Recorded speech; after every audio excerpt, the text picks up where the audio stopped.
Welcome back to another episode of A Warrior Spirit, the show where the inner warrior shines in the light. Presented by Praxis 33, the company that aligns your goals, thoughts, and actions to create your best life. I'm your host, Daryl Snow, and dementia has touched all of our lives in some way or another. It's a disease of the brain whose cause is not fully understood, and the effect it has had on the people who develop it in their own life is also not very understood.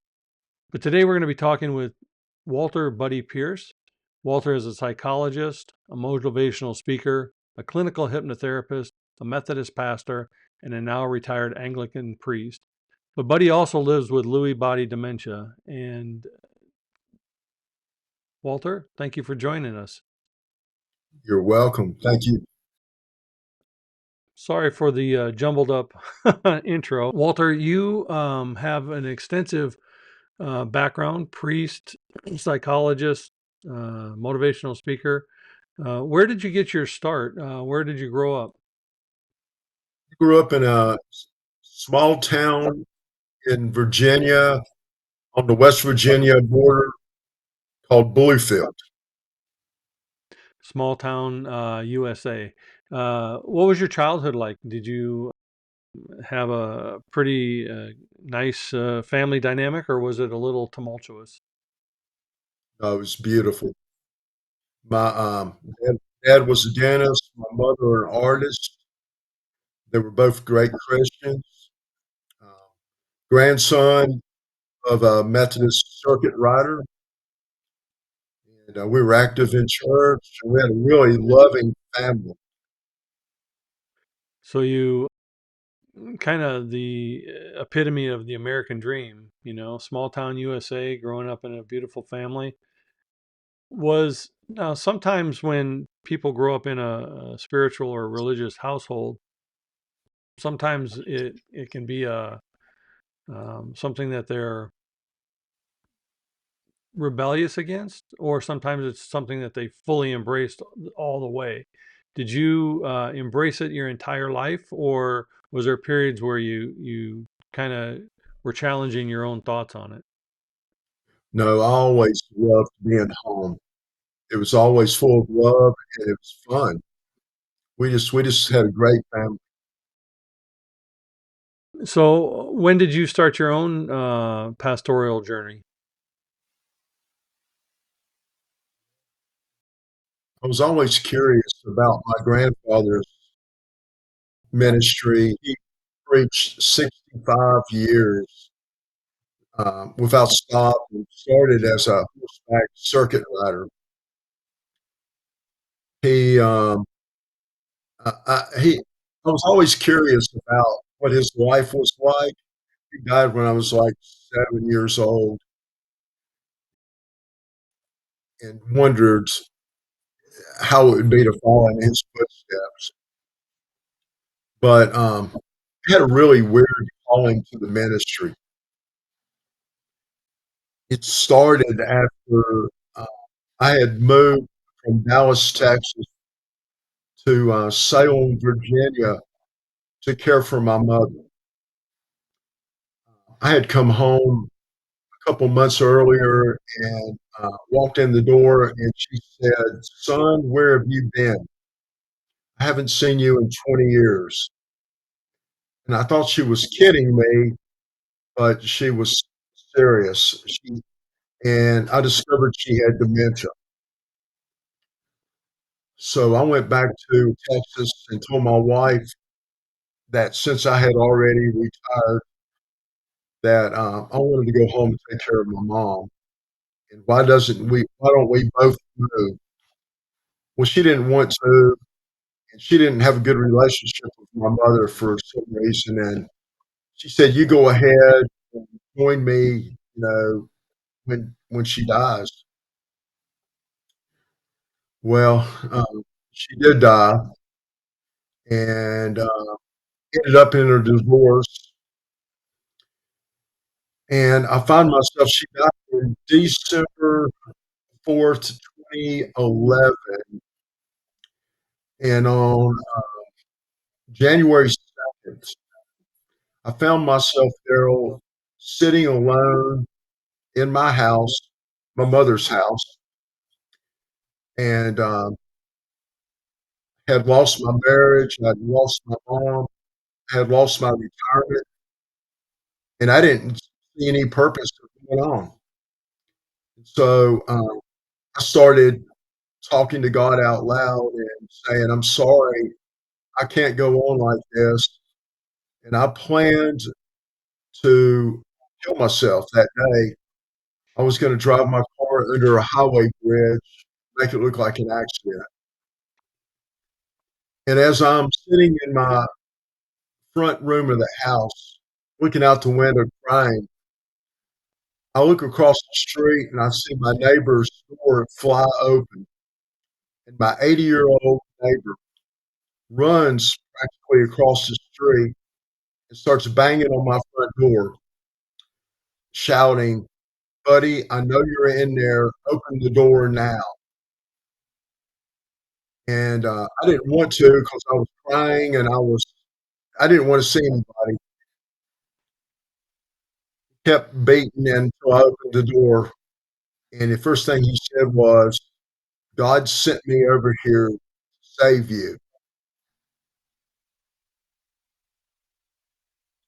And that startled me pretty hard. How old were He, you at this point, Walter? this was in 2012, 13 years ago. I was 55 years old. So, how long were you with your mother before she passed? Most of 2 years. 10 years. And how long in that 10-year Two, period 2 years. 2 years, sorry. In that 2-year period, how soon did your wife decide she'd had enough of it as well? Well, she never joined me. And we stayed married after my mother died for about another 10 years. So you had 2 years with your mom, which was hard because she was losing her identity through dementia, didn't probably recognize you towards the end because of it. Through that period, you're also losing your wife, and now you find no hope. So when your neighbor, did you have a lot of interaction with your neighbor on most No, occasions? No. we just knew who they were because they had been friends of my mother and my grandparents who had lived in this house before my mother. Okay. So you didn't have this close connection with your neighbors, and then all of a sudden this person's knocking on your door and telling you, God sent me over to help you. What was your initial response other than the tears? It frightened me knowing that God was watching over me. And I'm sorry, Joe. No, If I never doubted God, I no longer did. you take all the time you need right there. It's an emotional subject. In that moment of disbelief and frightened realization, what did your neighbor say to you other than God sent me? He said that he was going to make me go to church with him on Sunday. He wanted to introduce me to everybody because everybody had known my grandfather, and that he went to an early service that was contemporary, and he thought I would like it. So he gathered me up on a Sunday morning. I wasn't going to go, and he came down and knocked on my door, made me get dressed, took me to the church, walked in early about an hour before the service started, and I heard this band warming up to Led Zeppelin songs. And I said, "Well, this is my church." So I became friends with a lot of people there very quickly, especially the associate pastor. who was my age, and he and I started hiking together. I'm kind of chuckling because when I was a young teenager, a Christian rock band called Petra came to our town and they played rock music.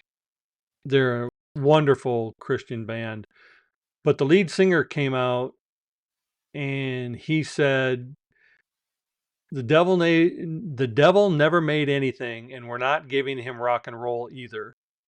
And then they went into their concert, and these two older ladies were sitting to the right of me, and after the first 6 bars of their intro, they looked at each other and go, "They're too damn loud," and got up and left.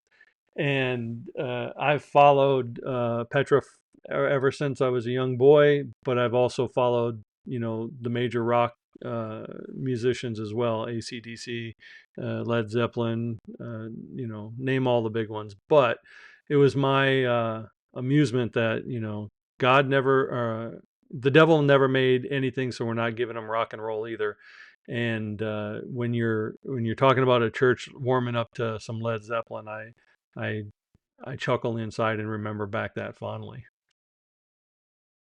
Well, the following year, my associate pastor friend invited me to go on what is called the Walk to Emmaus, and that's a Methodist movement, but it's got other names and other denominations.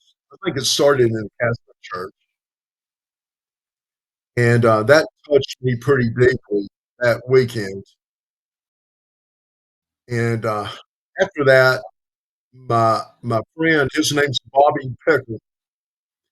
He and I would hike every Monday, and we thought we were studs, hiking studs. We hiked on the Appalachian Trail. We got up to where we were hiking 20 to 25 miles in a day, and it was pretty hardcore hiking. So we found this hike up near Charlottesville, Virginia, called Three Ridges, and it was supposed to be the toughest day hike on the Appalachian Trail. So we got there early on a Monday, and we started hiking, and we realized we were hiking the wrong mountain. And funny, we hiked a mountain called the Priest, and we hiked to the top of the Priest, and we both took pictures of ourselves sitting in this big rock-looking chair, the Priest chair. And then we walked back down, and we were disappointed we had not hiked where we were supposed to have hiked. Well, I decided that Friday that I would go do it by myself. So I showed up early on Friday morning. I remember meeting a group of Boy Scouts. They were going to do the hike in 2 days. I was going to do it in one.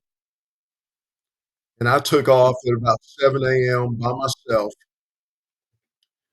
And about an hour in, I passed two people that warned me about all the rain that had happened and that the little streams that the map shows you jump across were now small rivers. So I got across both rivers, and then I got lost. And I looked for my trail for a good 2 hours, and I couldn't find it. So I decided I better do it another day and head back to my truck. Well, as I'm hiking out back up on the trail, I step on some leaves that are covering some mud, and I slide off the side of the mountain. And my hiking device, my tracking device, said I fell 500 feet, How and many feet? I landed in a river, and I was seriously hurt. But how many feet did you fall? 500. 500. Wow. Now I've got it mapped. It's got the time of day and everything mapped in on my machine. So I'm laying at the bottom of this cliff and start talking to God again, thanking God for giving me more years. And I knew this was it. There was no way for me to get out of there. Nobody had seen me. Nobody knew where I was. I'd done something stupid. I hadn't told anybody I was going hiking. And I think we've talked about this, Daryl, but I heard the voice of God.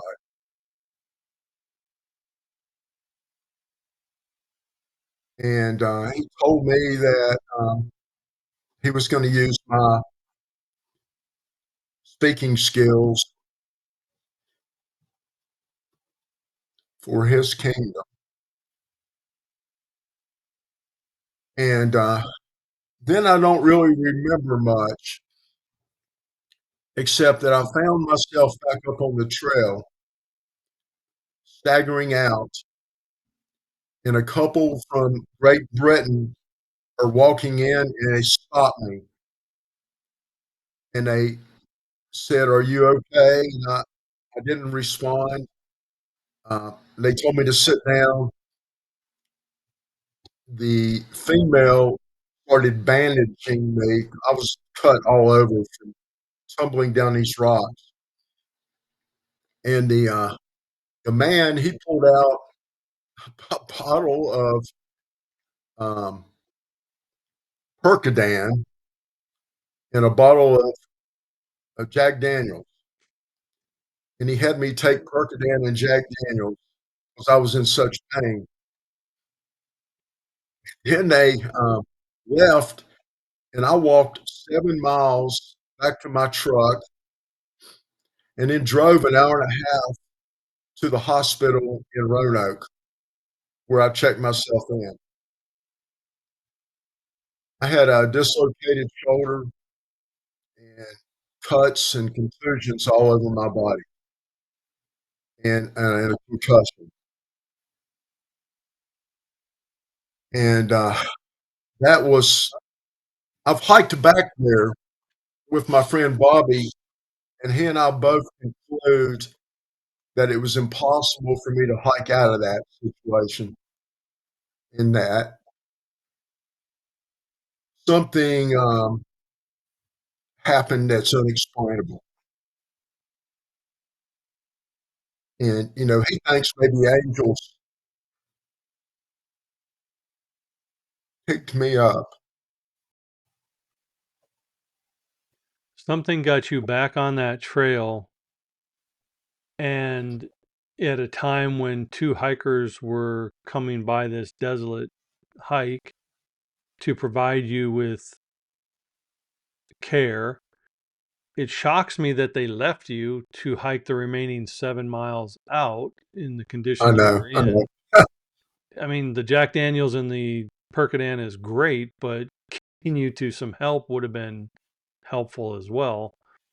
However, again, the hand of God was on you that day. You had more to do on this earth, and so you were raised off that mountain uh, for that extra purpose. Were you already a pastor at that time or a priest? No, no, I wasn't. That was when I was called, when he told me at the bottom of the cliff that he wanted to use my speaking skills. Pretty I big come, way to get called. I mean, falling yeah, 500 feet off a mountain isn't the typical calling we hear. It is definitely a calling that you obey at that point. How long were you in the hospital before you decided to answer that calling? well, this is the sad thing. I was in the hospital overnight and I didn't answer the call. But the following year, I got invited to go to Holy Land, and we went during Holy Week. And on Palm Sunday, March the 29th, 2015, it was my birthday, and it was our first full day in the Holy Land. We were in Jerusalem, and we walked the Palm Sunday road up the Mount of Olives, and our guide got us into a private section of the Garden of Gethsemane, and we had a service which was really powerful. And then we were told we had an hour where we could find a place to pray on our own. So I found a place where I could see through the olive trees and I could see the east gate of Jerusalem where Jesus would have walked in on that same day. And as I'm sitting there, I heard the voice again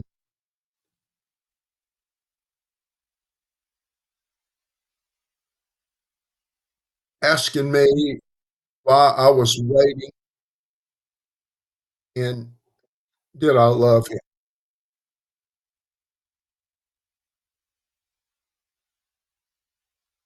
And that scared me to death. And then on Good Friday, we're walking the Via Dolorosa, the walk to the cross, and we're in the Church of Holy Sepulchre, and we're approaching the cross, and I just collapsed. I didn't feel worthy to even be there. And my pastor that invited me was right behind me and helped me. And I roomed with him on that trip, and he ministered to me the rest of the time we were there. So to answer your question, Daryl, when I got back to Roanoke, Virginia, I was introduced to what the Methodists called lay speaking. And I went to a course of study to become a certified lay speaker. And I had to preach in front of a group of pastors to qualify me to become a certified speaker. And I did a sermon on Nicodemus, I remember, about how he came to Jesus in the dark. And I preached on how many people go to Jesus in the dark and are afraid to proclaim him in the daytime. And I did the sermon, and they told me to have a seat. They'd be right back with me. And an hour and a half later, they come back and get me, and they tell me they're sorry to keep me waiting, but they've been trying to figure out a way to convince me to go to seminary.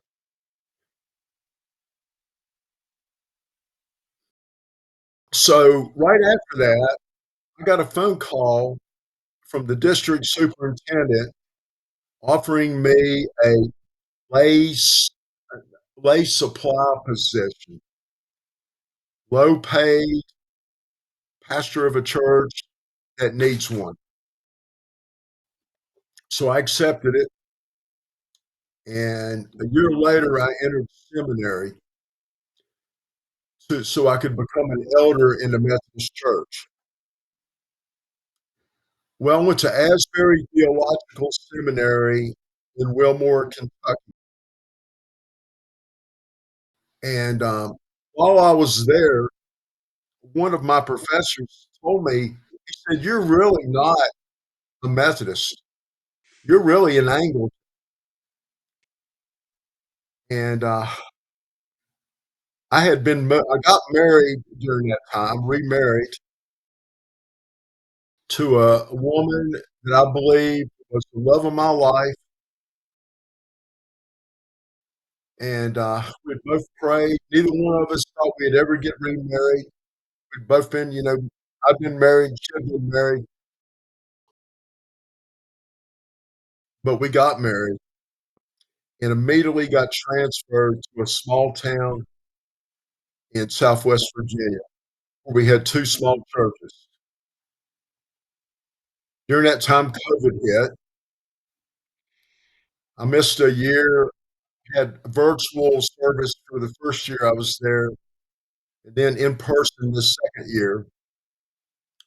And then the Methodist Church went through some turmoil over gender, and I approached the Anglican Church and was offered a position back in Roanoke, Virginia, where I had a house, and everything was sort of it was a God thing.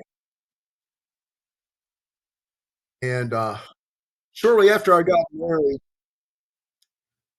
I came down with restless leg syndrome, and I was kicking my wife all night, you know, and I started acting out my dreams and sleepwalking, and I was diagnosed with hemochromatosis, which is too much iron in your blood. My doctor thought it was too little iron, which was making me kick, but I had too much. And I got a call from my doctor telling me that I had cirrhosis of the liver from accumulating iron my whole life in my liver. So I went down to Duke Medical Center in Durham, North Carolina, and had a liver biopsy, and it was negative. I did not have cirrhosis. And I think that was a God thing. Um, I had to have phlebotomy every week for a year, where they took a pint of blood out of me. And that lowered my iron, and it's normal now. But then my restless leg kept happening, my sleepwalking, acting out my dreams. My wife told me I got up one night and was boxing somebody in my sleep, and she heard me say, Satan, I'm going to whip your ass.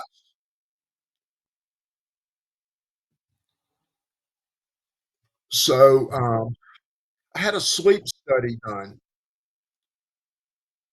I had a home sleep study done first, and the sleep technician told me that I probably had sleep apnea, but it didn't come out that way.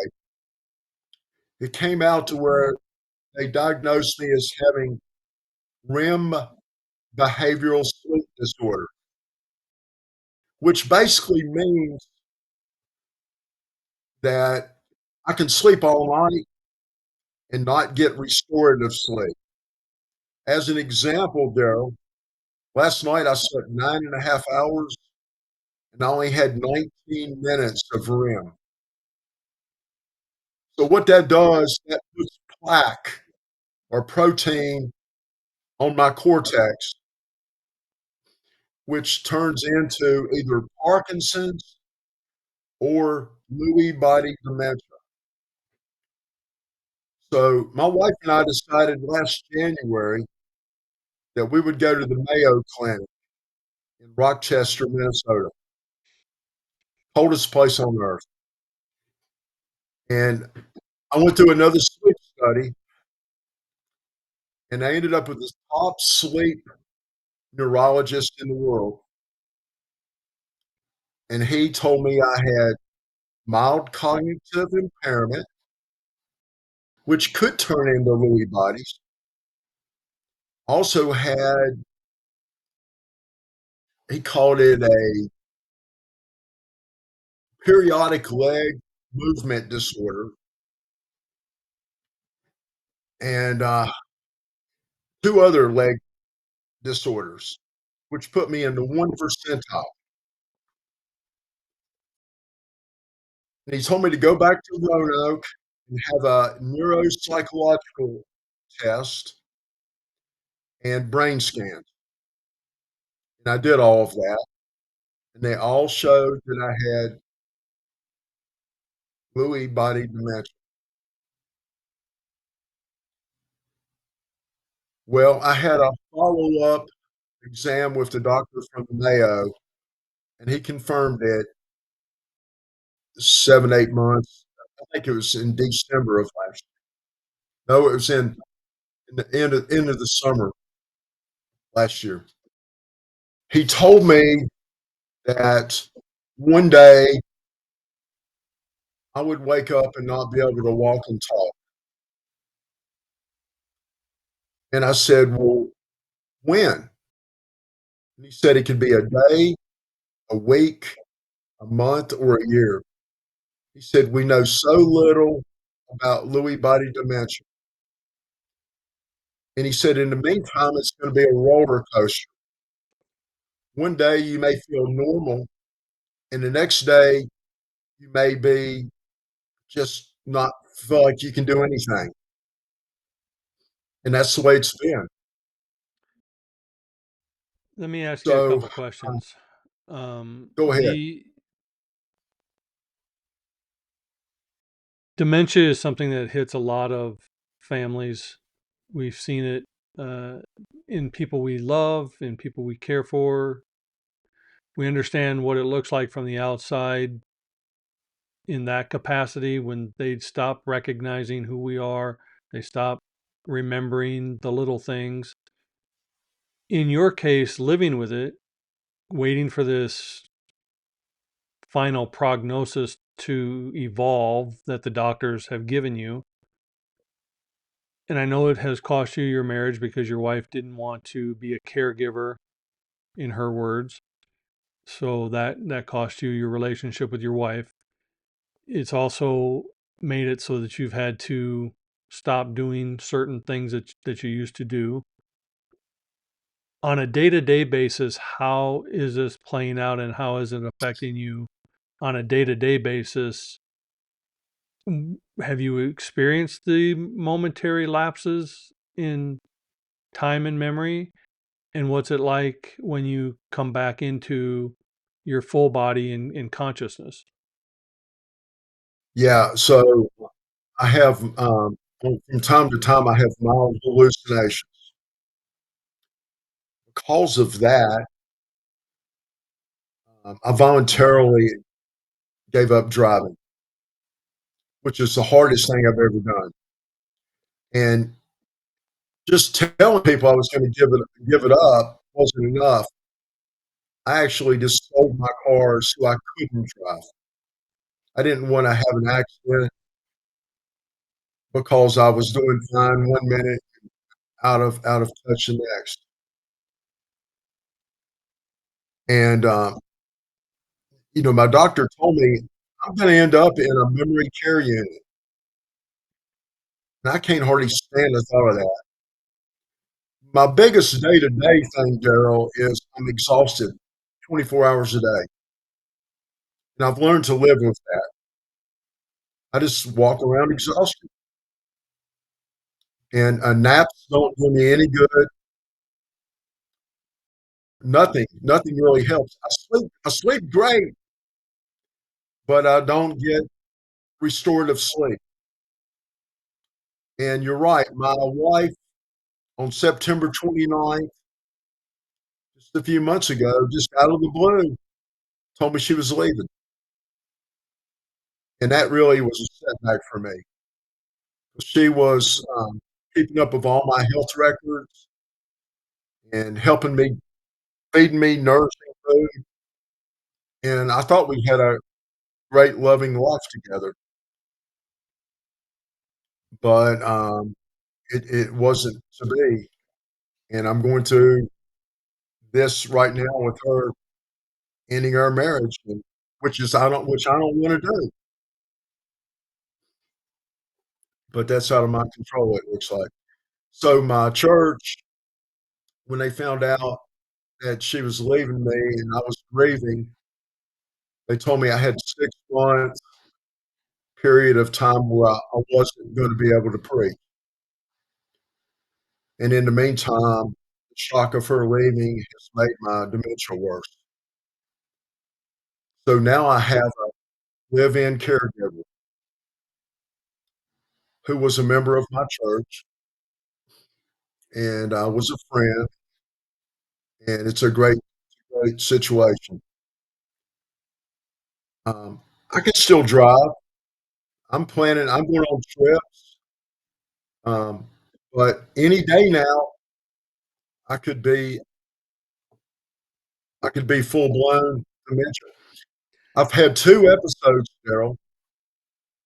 One morning I woke up and I couldn't move my legs for 30 minutes. So I couldn't get out of bed. And it happened one other time where I couldn't get out of a chair. But today I'm fine.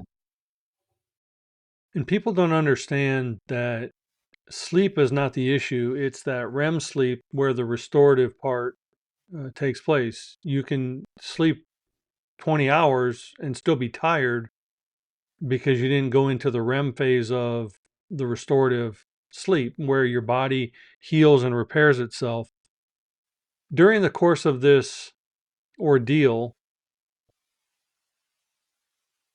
what has it done to your relationship with God? Because you were pulled off a mountain, you survived suicide, you had occasion to have the word of God in your voice or in your head to where you actually heard his message. You were to be used for something more impactful and more powerful. And now to go through this. Has it altered your relationship with God? No, actually, it's not. It's stronger.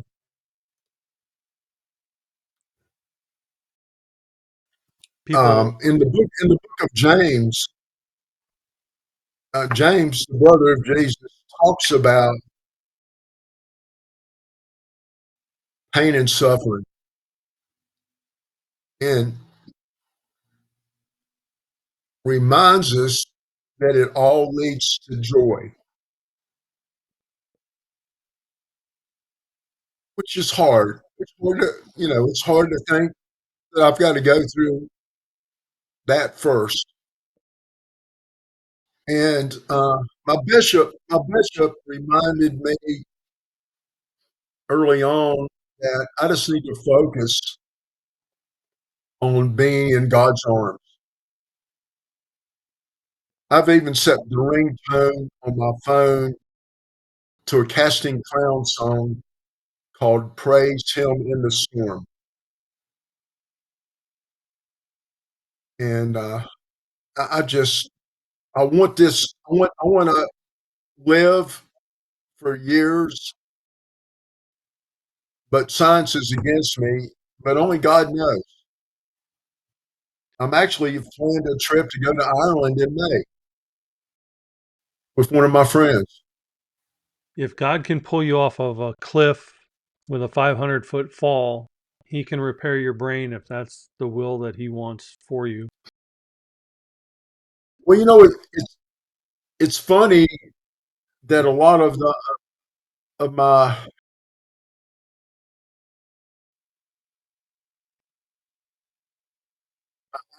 my bishop, I think, has even told me I'm not going to be healed, not physically.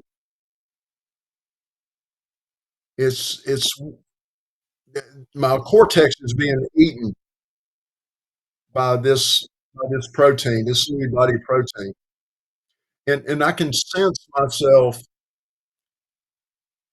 getting worse. And that's just recently started. So I'm just trying to live as a good example and trying to be brave. Hopefully that I can be an example for somebody else. Lewy bodies, unfortunately, is just the least known on how to treat. Well, you saw your mom go through dementia and you witnessed that close up and personal. And now you're experiencing your own version of dementia. Were you able to use any of that knowledge that you gained by caring for your mom to help you currently?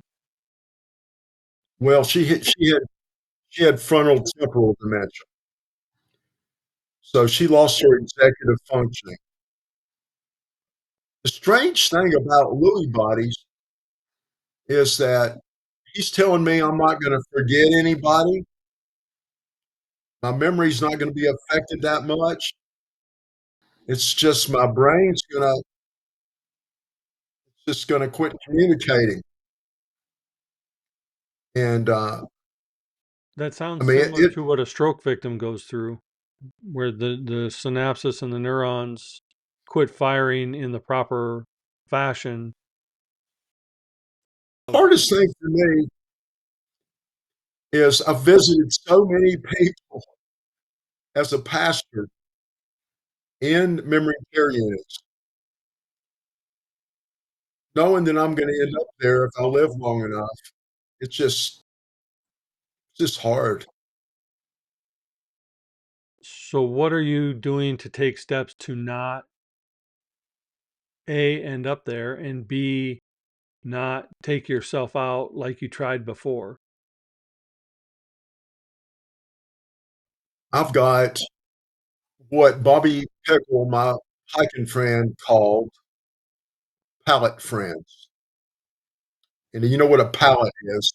Mhm. It's a board you carry things on. Well, I've got pallet friends. I've got friends that will do anything for me,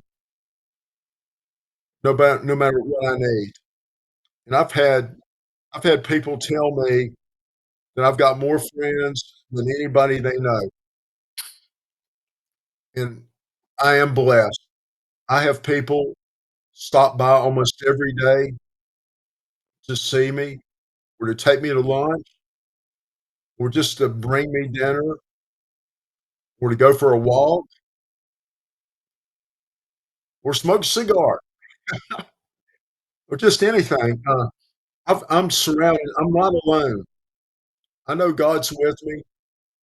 I know people, hundreds of people are praying for me, and I'm praying for them, just like we're praying for our friend Brian Flanagan right now.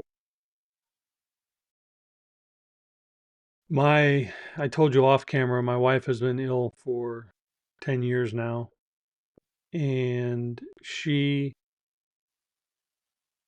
has had a relationship with God that to me is amazing and unbelievable because, like you, her illness has strengthened her connection with God.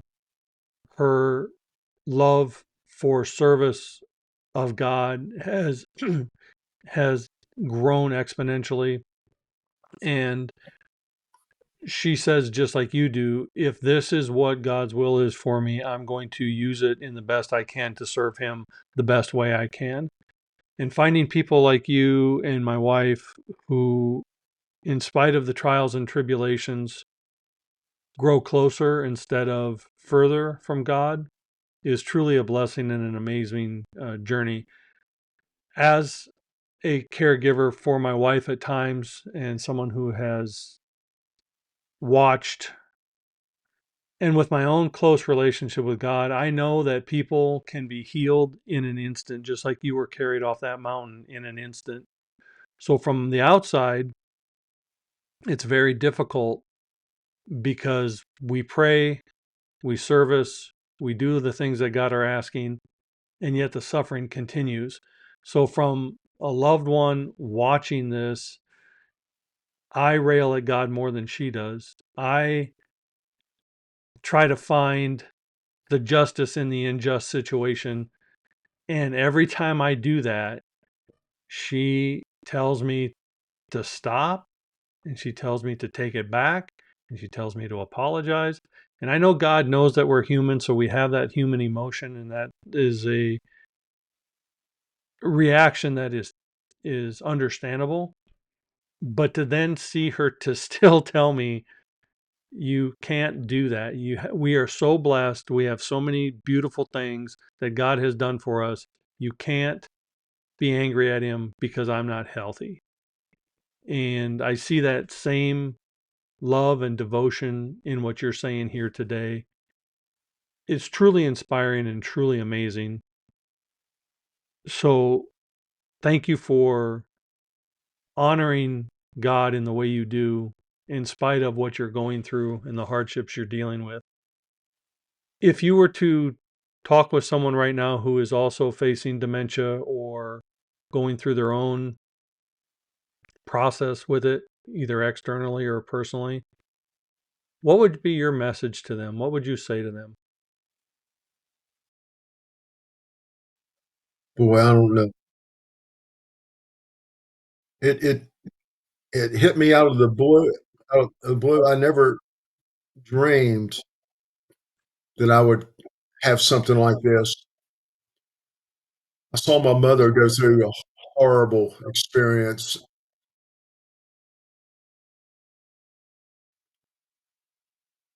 I mean, you need to cling on to God's will for your life, no matter what it is. Jesus never said it would be easy. He said we would suffer. And and I am in that I miss being a pastor. You know, my wife leaving me said she had lost her identity. Well, I have too. I thought I had a loving relationship, a loving congregation, and a long preaching. I just graduated from seminary in 2022, and I thought I could maybe preach till my late 80s like my grandfather. You know, I showed there's a movie called The War Room about a lady that's got a private prayer closet. Well, I made one for myself last week, and I've got a private room, big walk-in closet that's empty except for the literature of people I pray for. And that's what the advice I would give, pray for others, and just trust in God. I appreciate that you still have the heart of service and take it still to others who are in need as well. I'm going to ask you one last question that I ask all my guests, Walter, buddy. What does a warrior spirit or having a warrior spirit mean to Buddy Pierce? Well, I mean, I didn't give up on God, and I want to keep letting people know how much God loves them no matter what. You know, I used to preach that even on your very worst days, Jesus is not standing across the room, shaking his head like this, looking at you. Instead, he's walking over to you, wrapping his arms around you, and telling you, reminding you just how crazy he is about you.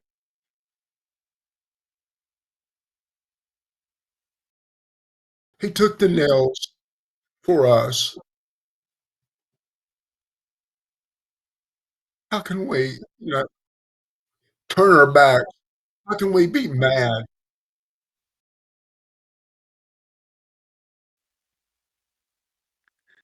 Well, I appreciate you coming on and sharing your journey and sharing your story. And we will continue to pray for you and your health and your loved ones as well as you go through this.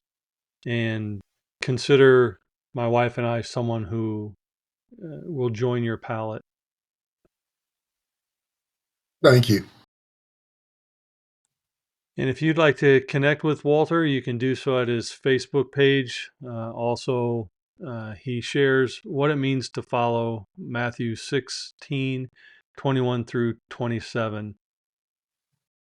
And as always, I want to thank you for joining us on this edition of A Warrior Spirit. Be sure to like or subscribe to catch all the episodes. and may you have a blessed day as well.